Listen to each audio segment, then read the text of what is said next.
ഇന്ന് നമുക്ക് വളരെ സോഫ്റ്റായിട്ട് തയ്യാറാക്കാൻ പറ്റിയ ഒരു ബൂരി റെസിപ്പി നോക്കാം.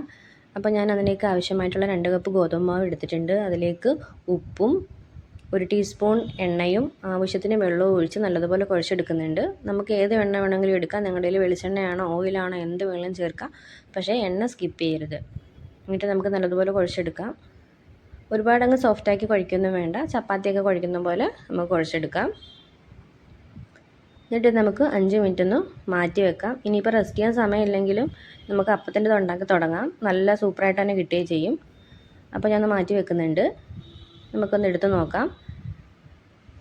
അപ്പോഴത്തേക്കും ഞാൻ ഇതേ വലിപ്പത്തിലുള്ള ചെറിയ ബോൾസായിട്ടാണത് ഉരുട്ടിയെടുത്തിരിക്കുന്നത്. നമുക്കിത് പരത്തി ഉണ്ടാക്കാം.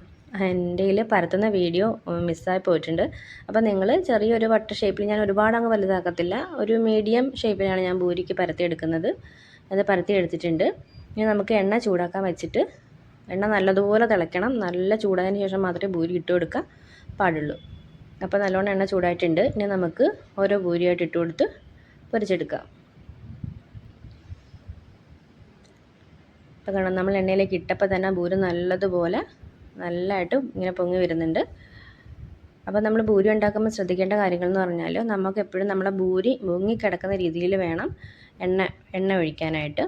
പിന്നെ എപ്പോഴും ഫ്ലെയിം മീഡിയം ടു ഹൈ ഫ്ലെയിമിലിട്ട് വേണം ബൂരി വേവിക്കാൻ.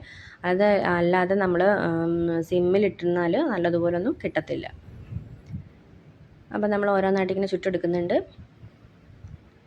അപ്പോൾ ഞാൻ വേഗം ഓരോന്ന് ചുട്ടെടുക്കുന്നുണ്ട്. നമുക്ക് കാണാൻ പറ്റും എല്ലാം നല്ല അടിപൊളിയായിട്ട് തന്നെ പൊന്തി വരുന്നുണ്ട്. നമ്മൾ കുറേ നേരം റെസ്റ്റ് ചെയ്യാൻ വെക്കണമെന്നൊന്നുമില്ല. നമുക്ക് വേണമെങ്കിൽ അപ്പം തന്നെ ഉണ്ടാക്കാം. എന്നാലും നല്ല അടിപൊളിയായിട്ട് തന്നെ അത് കിട്ടും. അപ്പോൾ നല്ല സോഫ്റ്റ് എന്ന് പറഞ്ഞാൽ അത്രയ്ക്ക് സോഫ്റ്റ് ആയിരിക്കും ഈ ബൂരി. നിങ്ങളൊന്ന് ട്രൈ ചെയ്ത് നോക്കണം. പെട്ടെന്ന് തന്നെ ഉണ്ടാക്കിയെടുക്കാനും പറ്റും. ഒരുപാട് നേരം റെസ്റ്റ് ചെയ്യുകയോ വേറെ ഒന്നും ചേരുവകളോ ഒന്നും ചേർക്കണ്ട. നമുക്ക് സാധാരണ ഗോതമ്പ് മാവ്, ഉപ്പും 1 ടീസ്പൂൺ എന്തെങ്കിലും ഒരു എണ്ണ മാത്രം മതി. ഇത്ര ഉണ്ടെങ്കിൽ നല്ല അടിപൊളി ബൂരി ഉണ്ടാക്കിയെടുക്കാൻ പറ്റും. അപ്പോൾ ഞാൻ എല്ലാ ബൂരിയും ഉണ്ടാക്കി എടുത്തിട്ടുണ്ട്. നമുക്ക് ഏത് കറിയുടെ കൂടെയും, കറി ഇല്ലാതെയും കഴിക്കാം, ഏത് കറിയുടെ കൂടെയും നമുക്ക് നല്ല സൂപ്പറായിട്ട് കഴിക്കാൻ പറ്റും. കറി ഇല്ലാണ്ട് വെറുതെ കഴിക്കാനും നല്ലതാണ്. അപ്പോൾ ഞാൻ എല്ലാം എടുത്ത് വെച്ചിട്ടുണ്ട്. ഞാൻ അതിൻ്റെ ഇവിടെ ഉണ്ടാക്കിയിരിക്കുന്നത് ഇഷ്ടമാണ്. നമ്മുടെ കോഴിക്കോട്ടൊക്കെ ഉള്ള ഒരു കറിയാണ് ഇഷ്ടം. അപ്പോൾ ഞാൻ അത് ഉണ്ടാക്കിയിട്ട്